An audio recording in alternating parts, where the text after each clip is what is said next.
Hello and welcome to this executive summary lecture on knowledge workers, living and working in the information age.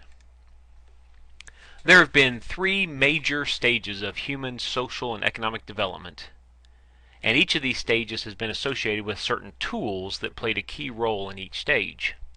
The first age of social economic development was the agricultural age or agrarian age, which began around the 4th millennium BC, about 6,000 years ago. That's roughly the time, according to anthropologists, that human beings began using metal tools as opposed to stones and bones and sticks as tools of choice. The use of these metal tools allowed individuals and groups to grow more food than they needed for just their own survival, and that created opportunities to begin creating wealth and bartering and trade. It also created the opportunity for people to begin living in cities and communities, which was the beginning of civilization. So we started to see, because of tools, the growing of food meeting that basic need, the opportunity for a richer life. So I might be growing corn, but I might trade my excess corn for somebody else's meat because they're raising animals, or somebody else is raising wheat, or whatever it is. And we can begin to see this idea of a modern civilization based around agriculture and the tools that support agriculture. The second wave of human societal and economic development began in the mid 18th century, around 1750 or so, with tools again playing a key role. This is, of course, during the time of the Industrial Revolution, and the tools associated with the Industrial Revolution, steam engines and manufacturing devices. This allowed for machine-based efforts to replace and be more efficient than the manual labor previously done by humans and animals.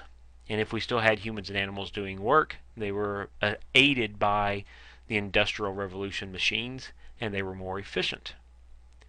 Now, you could spend an entire semester discussing the Industrial Revolution, and I'm sure that many people have in the past. It's beyond the scope of our discussion right now, or at any point in this area, to talk about the Industrial Revolution at length. But just realize that from an economic perspective, both the farm and the factory were primary drivers of economic growth during that second wave, the industrial wave.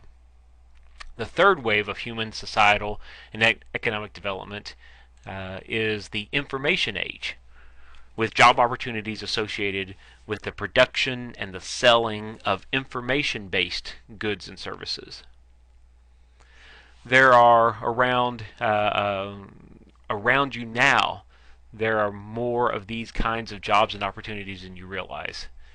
From service perspective, not a tangible good, but a service perspective, information age jobs would include things like television and movies and entertainment, video and music, comedians, whatever it is. These are all forms of information services rather than crops or physical goods created from a factory.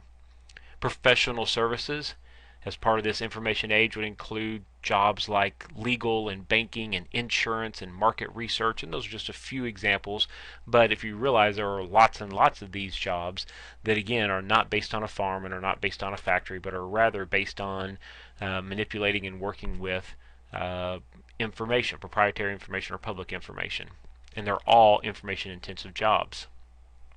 Now, there are, of course, manufacturing jobs related to the information age, where you're building the physical devices to use to create the technology, the information tools, the transistors and the circuit boards that combine together to give us the components of our computers and our network devices, or the handheld devices, smartphones and tablets, just as a few of the examples of the tangible devices. The role of business itself is heavily impacted by the opportunities of using technology and information for a competitive business advantage. So this chart shows a summary of the information age versus the agrarian and industrial age. Of course, there are still lots of people who work on farms, and there are still lots of people who work on factories, but generally speaking, fewer people do those jobs, farm and factory jobs, and the main job growth areas are in the areas of information goods and services. This chart summarizes those three ages, those three categories: the tools, the business opportunities, the key assets, supporting infrastructure, the primary outputs of each. Across the bottom is the main identifying activity. And at risk of oversimplifying, right, the agrarian age can be thought of in terms of growing things, industrial age making things, and the information age being problem solving.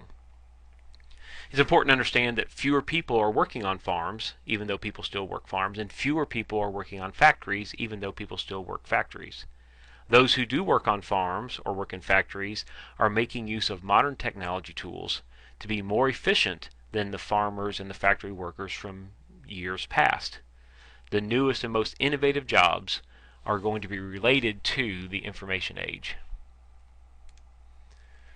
It makes sense, therefore, that you have an understanding of what is involved with being a knowledge worker in the information age.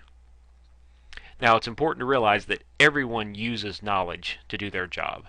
Farmers have extensive knowledge about planting and growing and harvesting and selling their crops. Factory workers have extensive knowledge about the tools and the machines they use to do their job.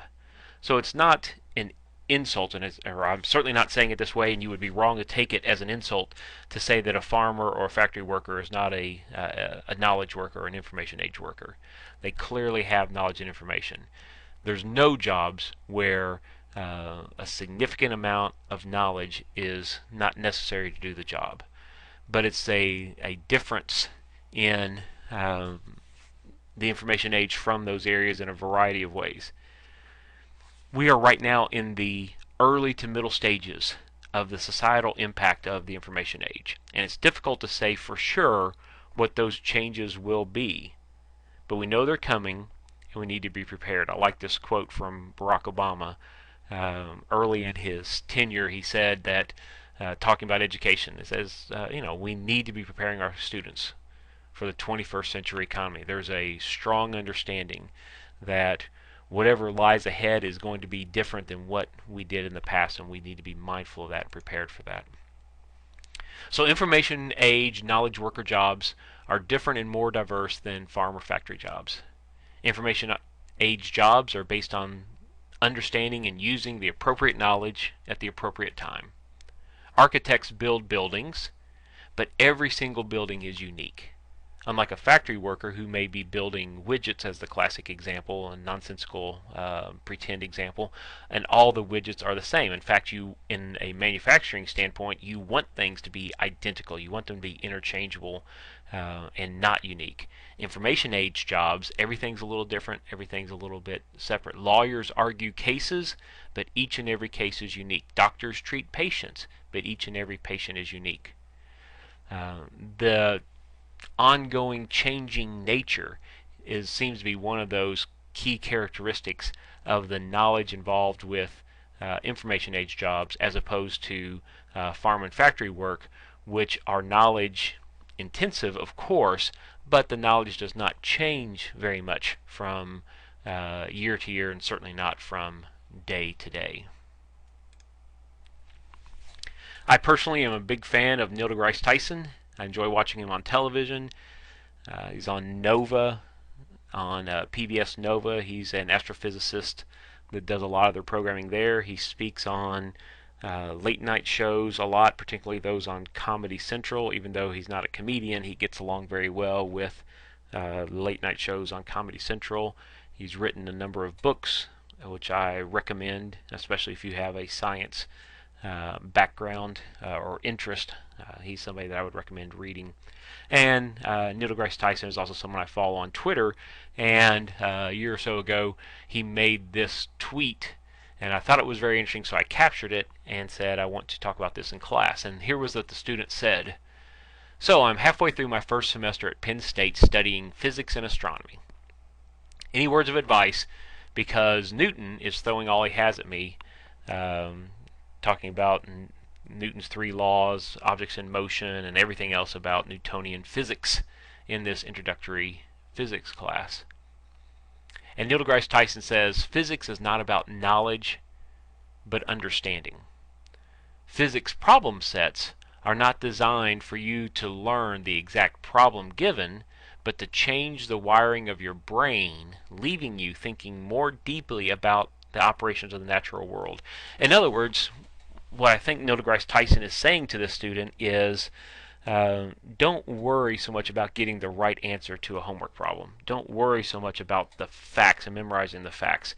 Go through the process, embrace the process of thinking like a scientist, embrace the process of understanding the physical world and how objects impact other objects and how force and mass and those issues work together, and creating assumptions about the world around you because of what you're learning in the classroom.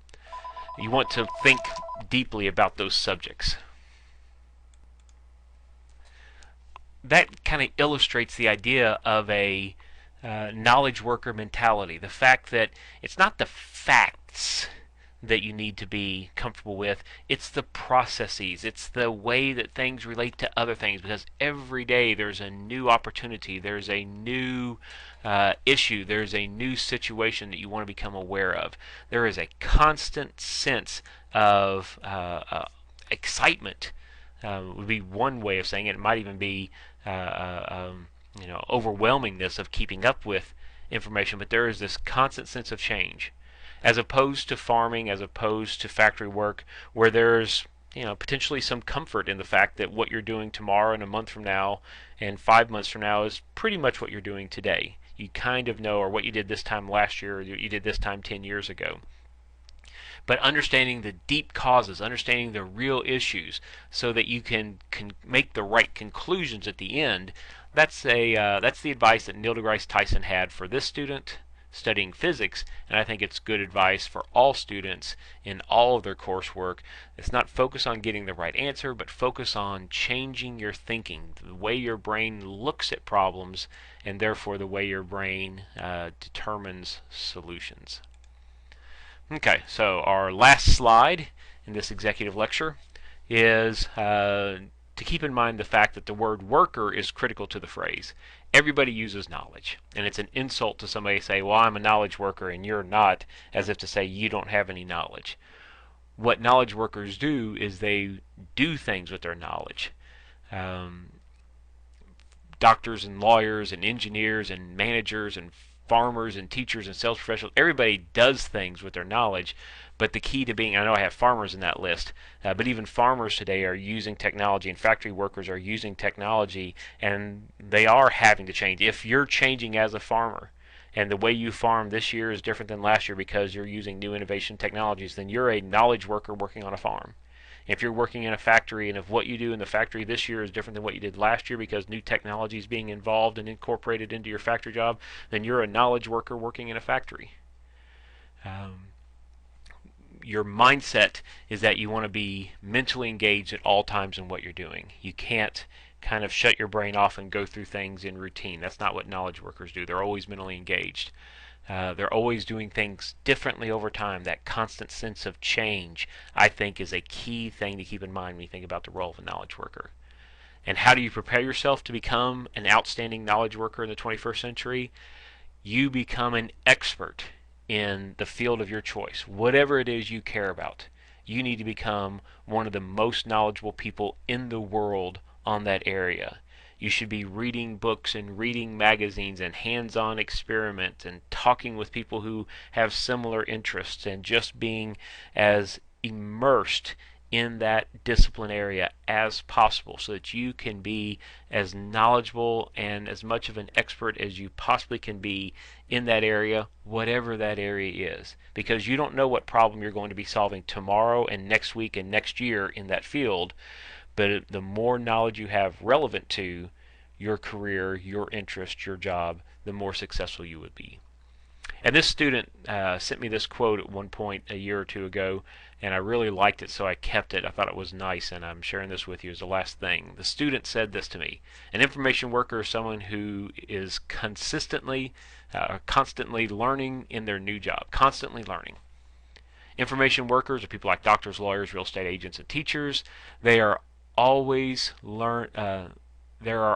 new things to learn in these professions, and I agree with that. There are always new things to learn in whatever your profession is. I consider myself, the student says, an information worker, because even though my goal is the same every day, There are always new ways of doing the same thing. I am learning something new every day, and I'm sure it will not slow down. And I like that that student sees his or her job that way, as an opportunity to learn new things every day. And I hope and encourage you to be doing the same thing.